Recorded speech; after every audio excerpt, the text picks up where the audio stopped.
ya Rasulullah. Assalamu alaika ya Habibi, ya Nabi Allah, ya Rasulullah. Assalamualaikum warahmatullahi wabarakatuh. Waalaikumsalam warahmatullahi wabarakatuh. Sampurasun. Nampes. My name is Hafiza Aimanuna. I'm from TPQ Al-Furqan. Pada kali ini, mari sama-sama kita mendengarkan sebuah kisah orang yang paling kita cintai, kisah orang yang paling kita sayangi, kisah orang yang paling kita rindukan, untuk terus bersama-sama dengan beliau di surga nanti. Marilah kita simak kisah kelahiran Nabi Muhammad SAW. Nabi Muhammad SAW lahir pada tanggal 12 tahun gajah. Mengapa dinamakan gajah? Karena pada saat itu terdapat raja yang bernama Abraha. Ia sangat benci dan kesal terhadap kota Mekah dan Ka'bah karena suasananya selalu ramai. Hingga akhirnya Raja Abraha memerintahkan kepada pasukan bergajahnya untuk menghancurkan Ka'bah.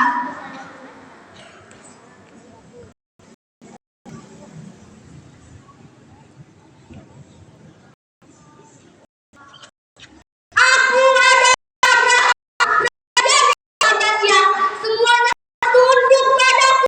Wahai pasukanku, mari kita hancurkan Ka'bah.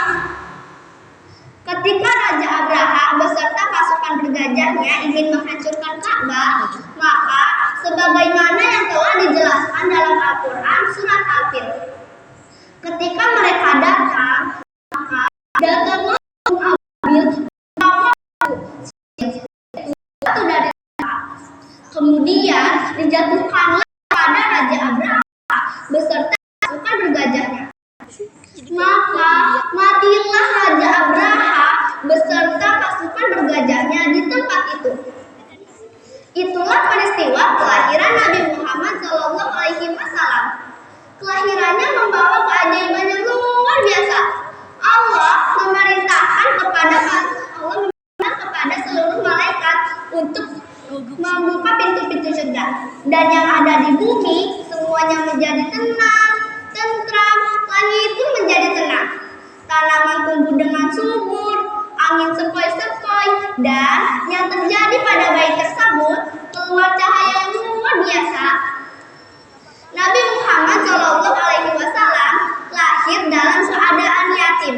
Apa itu yatim? Yatim tidaklah memiliki ayah, karena pada saat Nabi Muhammad masih di dalam kandungan, sang ayah Abdullah meninggal dunia. Pada saat Nabi Muhammad SAW lahir, sesuai kebiasaan, Nabi Muhammad disusui oleh orang pedesaan, yaitu Suaibah. Akan tetapi hanya beberapa hari saja, kemudian disusui oleh Halimatus Sa'diyah. Ketika Nabi Muhammad disusui oleh Halimatus Sa'diyah dan dibawa ke desa tersebut, menjadi keajaiban yang luar biasa. Tanaman-tanaman pada desa tersebut tumbuh subur, binatang ternak berkembang biak dengan sangat banyak. Nabi Muhammad SAW tinggal bersama ibunya selama 6 tahun. Kemudian Nabi Muhammad, namun setelah itu sang ibu Siti Aminah meninggal dunia. Kemudian Nabi Muhammad diasuh oleh kakeknya Abdul Muthalib. Tapi pada saat Nabi berusia 8 tahun, sang kakek pun meninggal dunia. Kemudian Nabi Muhammad diasuh oleh pamannya, paman yang sangat mencintai Rasulullah, yaitu Abu Thalib. Nah, di bawah asuhan pamannya inilah Nabi Muhammad sejak kecil mulai mengembangkan, mulai belajar bagaimana caranya berdagang. Kemudian tumbuhlah Nabi Muhammad menjadi remaja, menjadi dan diberi gelar Al-Amin yang dapat dipercaya.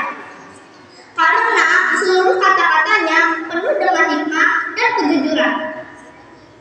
Karena sifatnya itulah Khadijah pun sangat terpesona, sehingga Khadijah pun melamar Nabi Muhammad dan mereka pun menikah dan dikaruniai 6 orang anak. Mari kita bernyanyi bersama.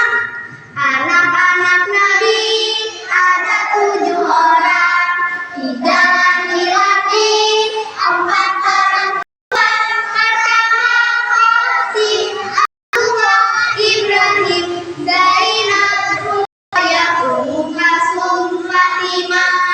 Ibunya bernama Siti Aminah, ayahnya bernama Abdullah, kakeknya bernama Abdul Muthalib, pamannya bernama Abu Thalib.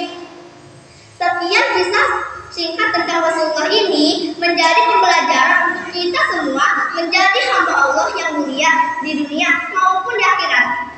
Siapa yang